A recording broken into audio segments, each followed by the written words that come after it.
शेतकऱ्यांना डिझेल उपलब्ध करून द्या। शेतकऱ्यांच्या नावाखाली होणाऱ्या साठेबाजीवरती लक्ष ठेवा। मुख्यमंत्री फडणवीसांच्या जिल्हाधिकारी विभागीय आयुक्तांना सूचना।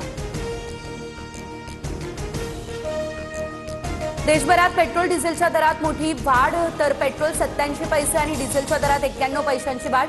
10 दिवसांमध्ये तिसऱ्यांदा इंधन दरवाढीचा बसला फटका। दिल्लीमध्ये सीएनजीच्या दरात पुन्हा 1 रुपयाची वाढ। सीएनजीचे दर 81 रुपये 9 पैसे प्रति किलोवर। 10 दिवसांमध्ये तिसऱ्यांदा सीएनजीमध्ये दरवाढ।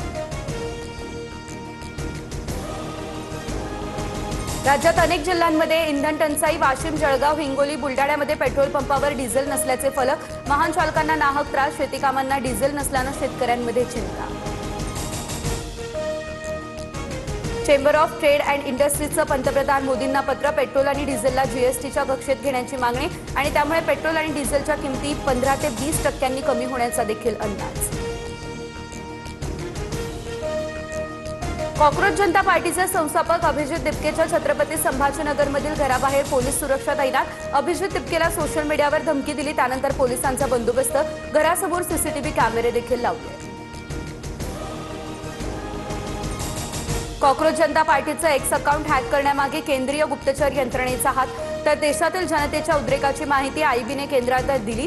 गोपनीय अहवालानंतर पंतप्रधान मोदींनीच अकाउंट हॅक केलं, नाना पटोले यांचा हा मोठा दावा। नीट पेपरफुटी प्रकरणात सीबीआयकडून लातूरमध्ये चौकशी।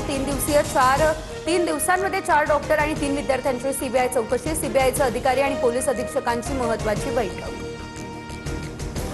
नीट पेपरफुटीनंतर राजस्थानमधील एका विद्यार्थ्याची आत्महत्या। पीडित कुटुंबासोबत राहुल गांधींचा फोनवरून संवाद। आम्हाला न्याय द्या, पीडित कुटुंबियांची राहुल गांधींकडे मागणी।